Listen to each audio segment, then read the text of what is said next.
my name is Anna, and I currently live in Scandinavia, but I'm originally from Russia.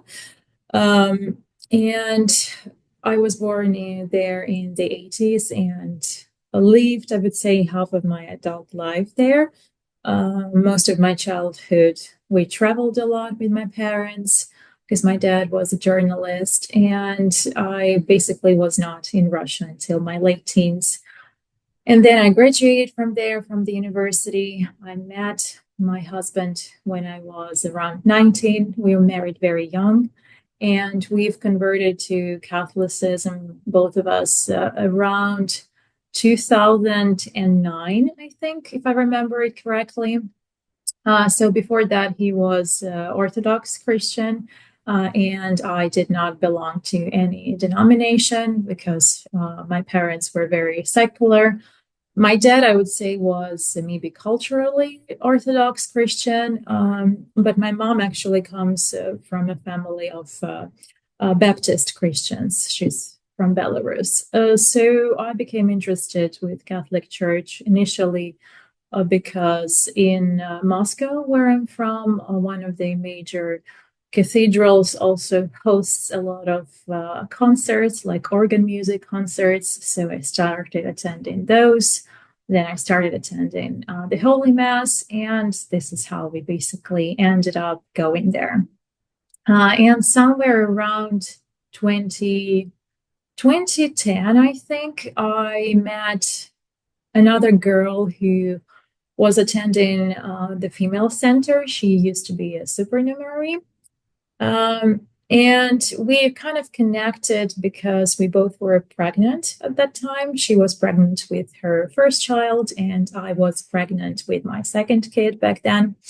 So she was a very active Catholic blogger in Russia, and she shared a lot of testimony about her days in Opus Dei.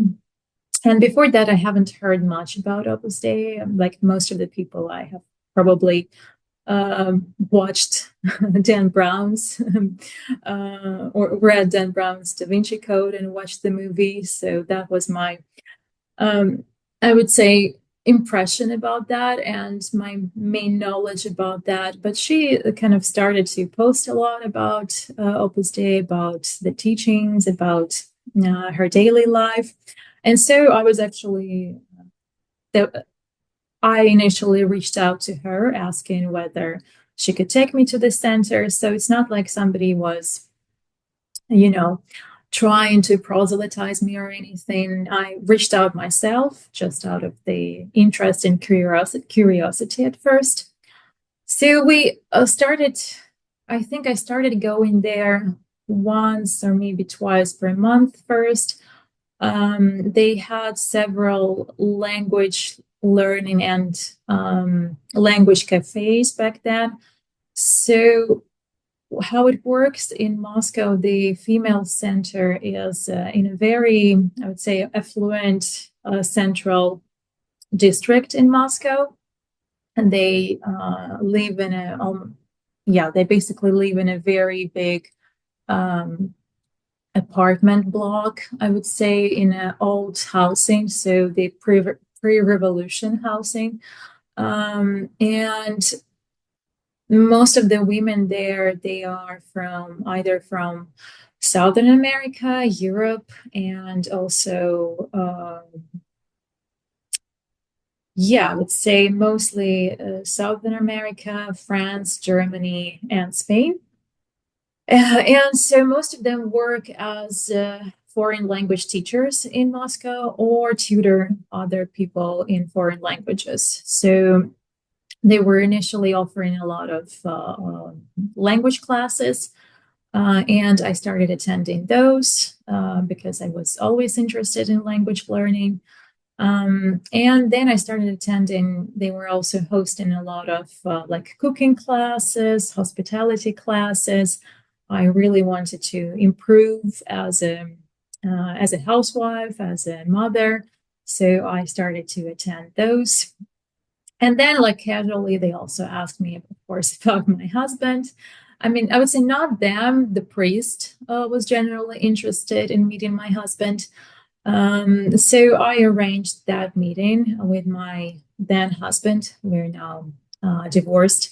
So he also really liked the atmosphere in the male center. And interestingly enough, the male center in Moscow is much smaller than the female center. So they only, at least back then, I don't know, maybe they have moved somewhere else. But it was at the same metro station. And they only, the man only lived in a very big apartment there. So it's not like a huge apartment block like the women had. And overall, I would say the ratio back then, so in the female center, we had maybe around 12 to 15 numeraries, I think, together with the assistant numeraries, while in the male center, so they had three Opus Dei priests and around 5 or 6 numeraries, as far as I remember. So, and the majority, I would say, of numeraries in the male center were very young guys from Southern America or Italy who were doing their bachelor's degree or master's degree in Russia. While in the female center, it was much more diverse, I would say, in terms of education and in terms of occupation.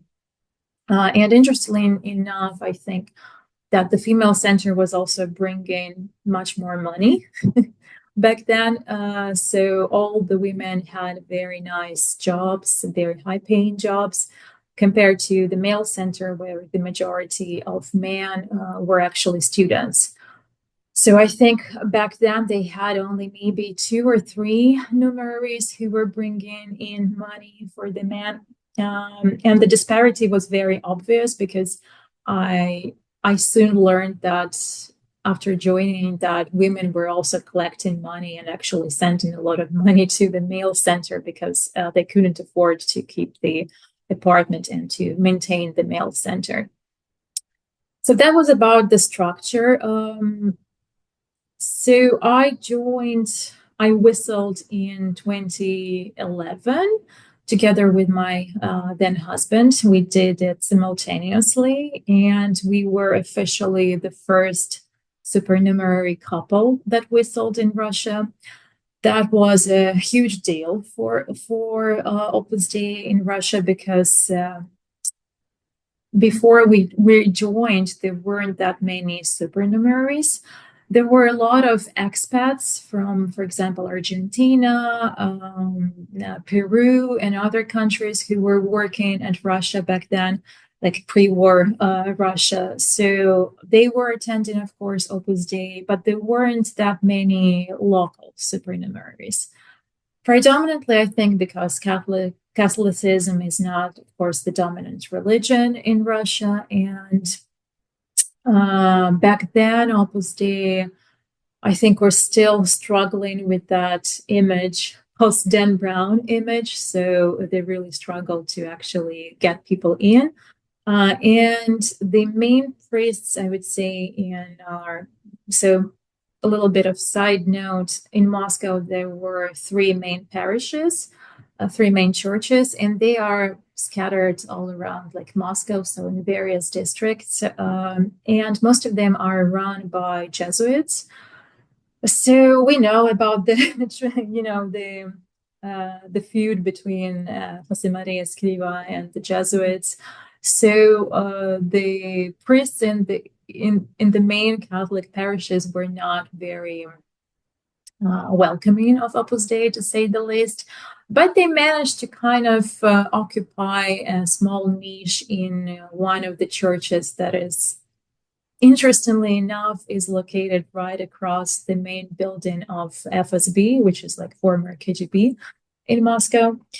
So a couple of Opus Dei priests were having masses there because they had to do this. It was one of the, I think, of the major issues between Opus Dei and the local Catholic parish back then, that only I think one Opus Dei priest was giving masses in that parish regularly, while the other two of them were just basically secluded in the Opus Dei quarters and were only giving masses to Opus Dei members. So that was, I think, something very interesting and kind of, after reading a lot about Opus Dei in other countries where Catholic Church is dominant, I think that the structure in Russia was a little bit different, to say the least.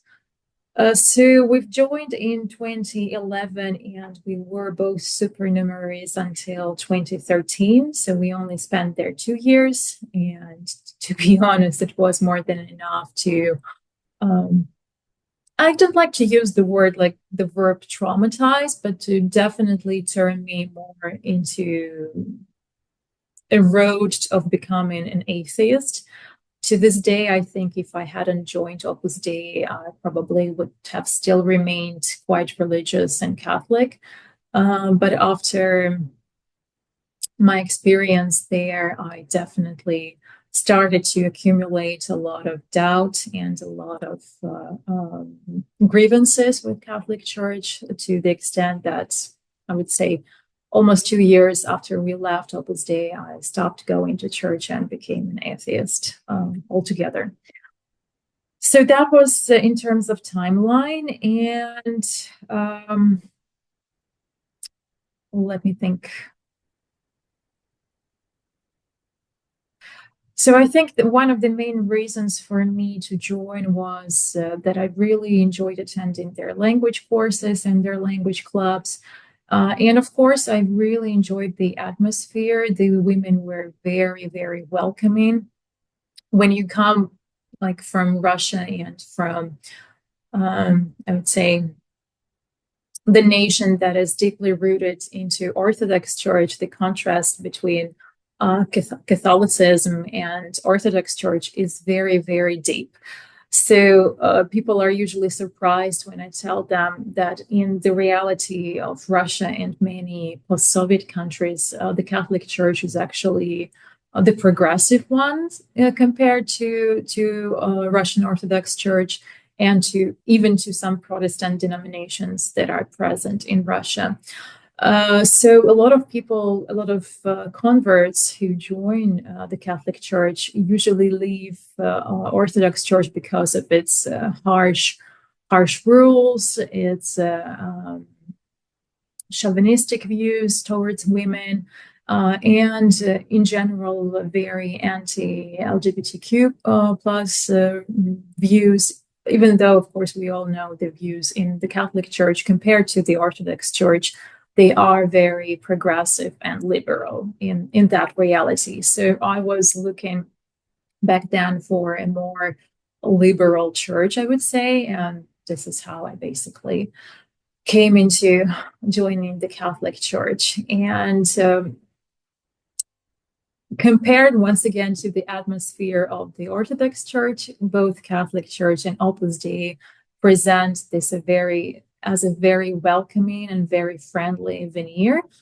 And I was just, I think, love bombed and felt very needed, very cherished and special, and just having all this nicely groomed and good looking, well educated women with higher education who act like they're genuinely interested in being friends with you, being your acquaintances, and getting to know you.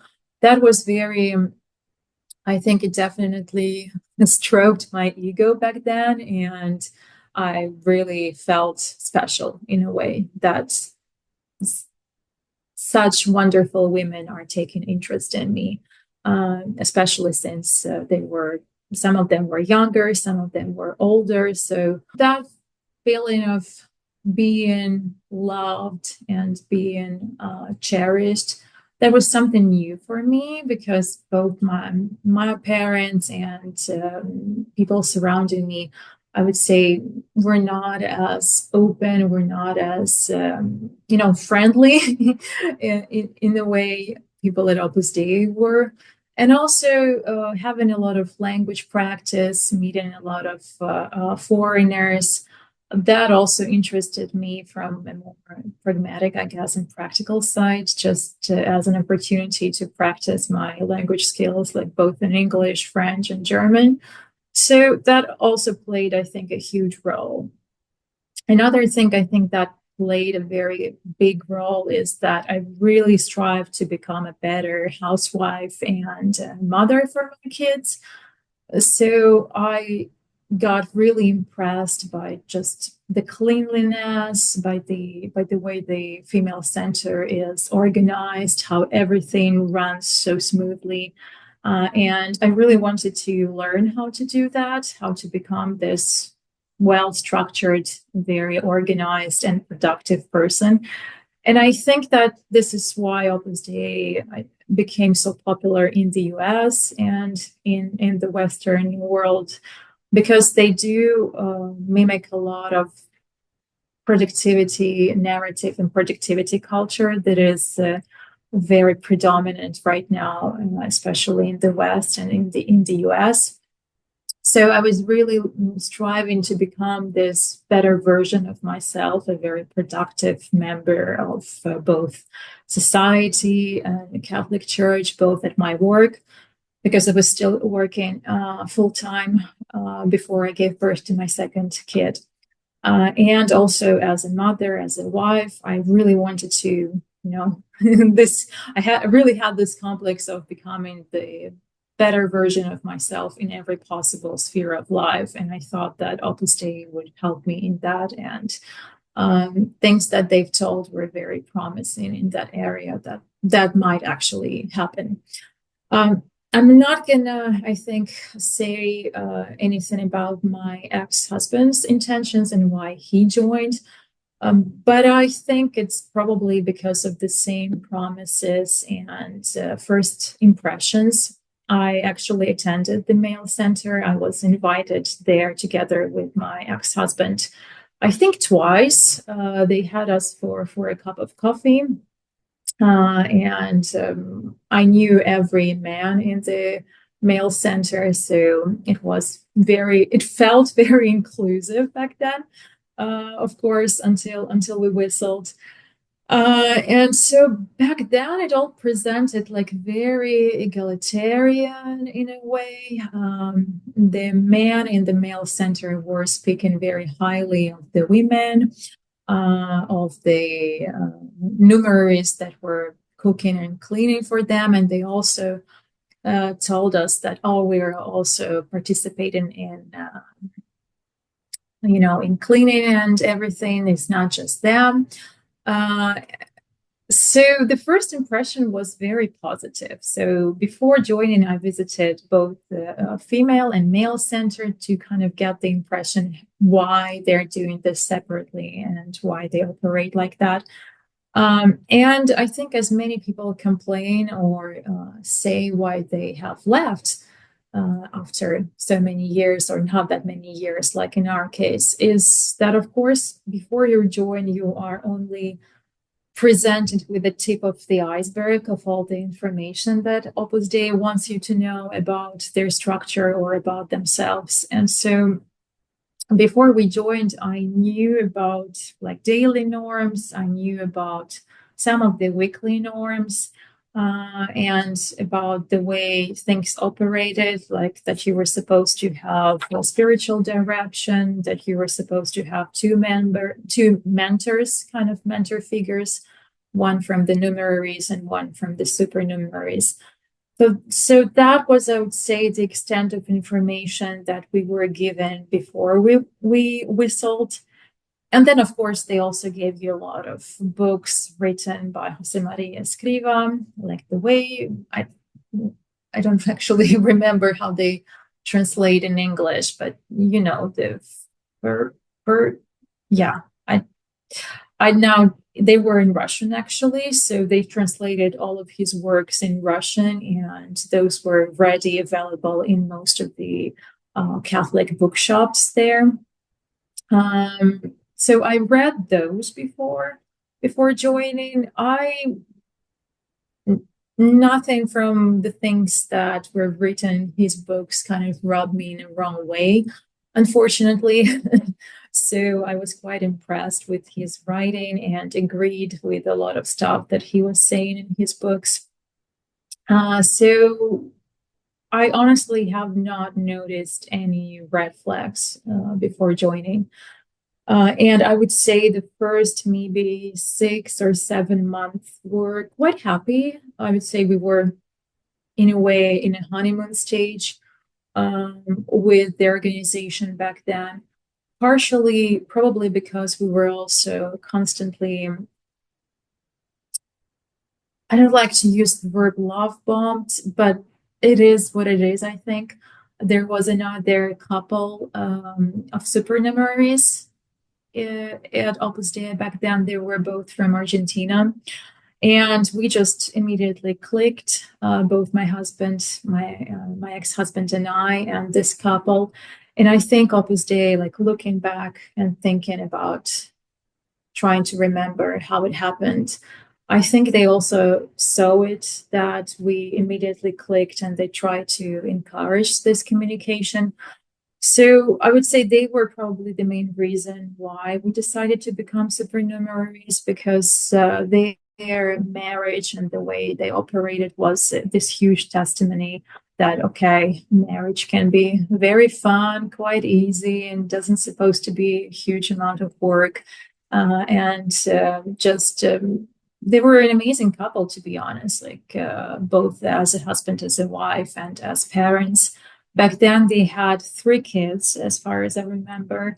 Now, I think they have more than a dozen, as most of the Opus Dei families do. And they were very wealthy. So the guy, he was a CEO of one of the major companies. I'm not gonna say which one, but a big food company, international company. So he was responsible for the Eastern European market back then. So I think just being constantly invited to their households, and they used to live in this kind of expat village in Moscow, very secluded, nice, and wealthy village. So just being exposed to that kind of treatment, having people over every week, which is something that is not quite usual for Russia right now. And back then, people do not socialize that frequently in each other's apartment.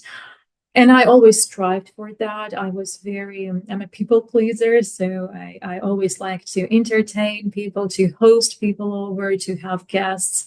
So Opus Dei kind of provided this feeling of community, and that couple in particular, to the extent that when we had our second child, we still haven't whistled when I had my second kid, but they were ready to become godparents for my son. And they were very active in actually being godparents for our son up until we basically left.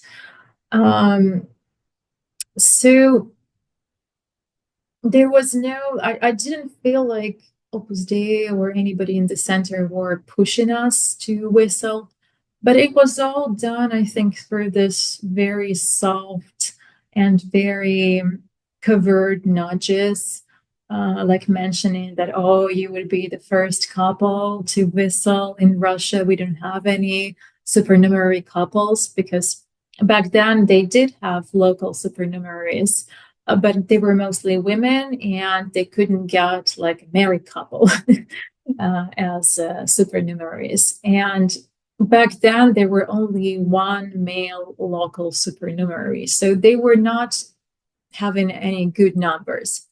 And that was in Moscow. So what happened is that Opus Dei initially started in Moscow, and if I remember it correctly, so we joined in 2011, but Opus Dei, I think they opened their centers maybe 5 or maybe 4 years before that. So we were like the first wave of local supernumeraries and later numeraries. They didn't have Russian numeraries back then, I think now they definitely have, from what I've heard. But back then, there were no Russian numeraries. So all the numeraries and assistant numeraries from Eastern Europe who came to Russia were predominantly from Ukraine and Belarus. So back then, there were no centers in Ukraine and Belarus. I'm not sure. I think right now they do have a center in Belarus, if I'm not mistaken. But back then, there was only this center in Moscow. And so, kind of, all the members from Eastern Europe, all the numeraries, moved there to these centers. And the closest center, I think, was in Lithuania, because this is where we were supposed to go for the 1 week seminars for supernumeraries. So I never went for that seminar because it was very expensive. Like, we were supposed to pay for this 1 week seminar for supernumeraries from our own pocket.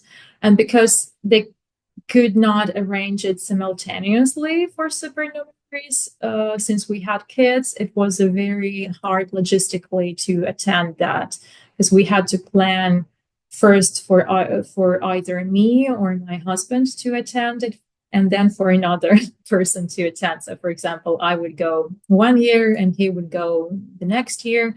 And of course, you had to pay for the trip and everything. I think they were providing accommodation, as far as I know, and food, but of course, you were expected to donate a lot of money.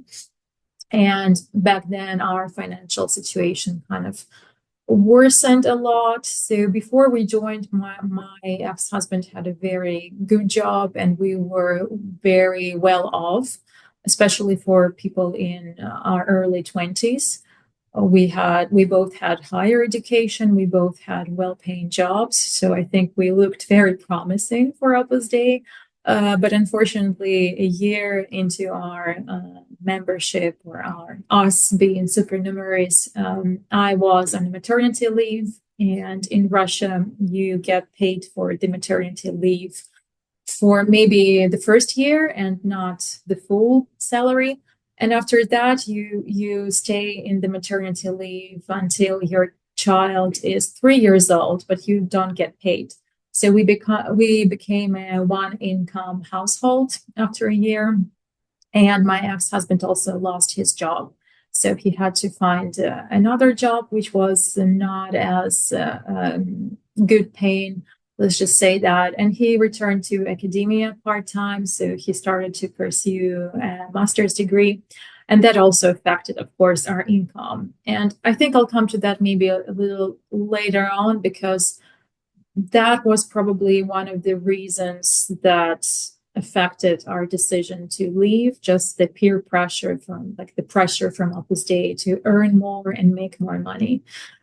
So that's another topic, I think. So where did I stop? Yeah, so we joined together, and then we had this very wonderful relationship with the couple of supernumeraries from Argentina who became godparents for our child. And as I was saying, like, the first 6 or 7 months, I had some inklings that, it might not be as good as it's too good to, it's too good to be true. And of course, the first major signals were that they started to add on more rules. So of course, you have your set of daily norms, like the heroic minute, the morning offering, like having spiritual readings, attending daily mass, and so on.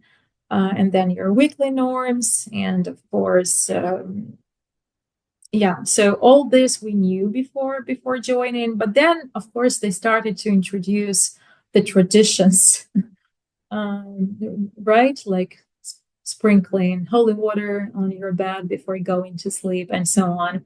And also giving you more materials to read outside of the traditional, like the basic couple of books that Jose Maria wrote.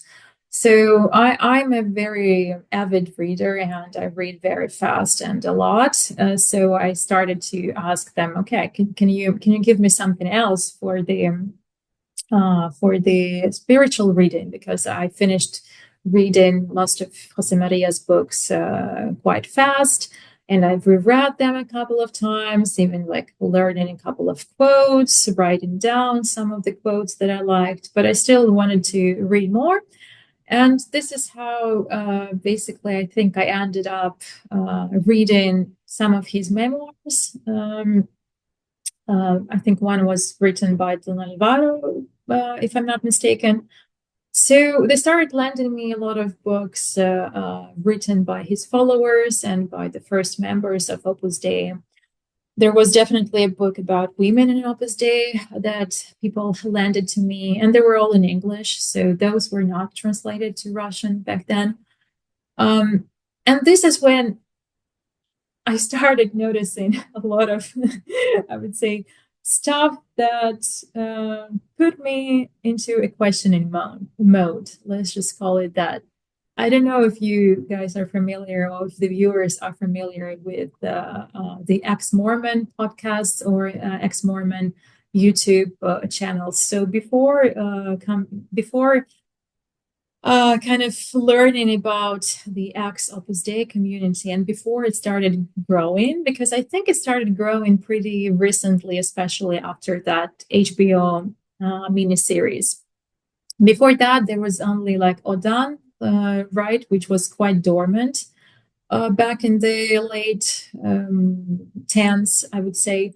And this is it. So I did try to kind of look for alternative information about Opus Dei back then before I joined, because I always thought of myself as having this critical thinking. So I did look for materials, alternative materials critiquing Opus Dei, but to me, it looked like, oh, there is this really shady web page that probably was created in the early 1990s and hasn't been updated since then. And it looks like it's just 4 or 5 disgruntled ex-members who are complaining. So I quickly dismissed that. Um, and as returning to the Mormon podcast. So this is where I kind of went after leaving Opus Dei, because to me it felt like the experience of ex-Mormons mirrored a lot of what I was feeling. And they describe it as putting it on the shelf. So every time you have a doubt, or if you question something about your faith or about your faith or organization, you kind of put it on your shelf. And the shelf starts collecting the books or the items until it breaks. So I remember that when I started reading those books, those memoirs about Jose Maria Escriva, this was definitely the moment when I put the first item on my shelf of doubting, because it just read like he was not a nice person. Let's just say that.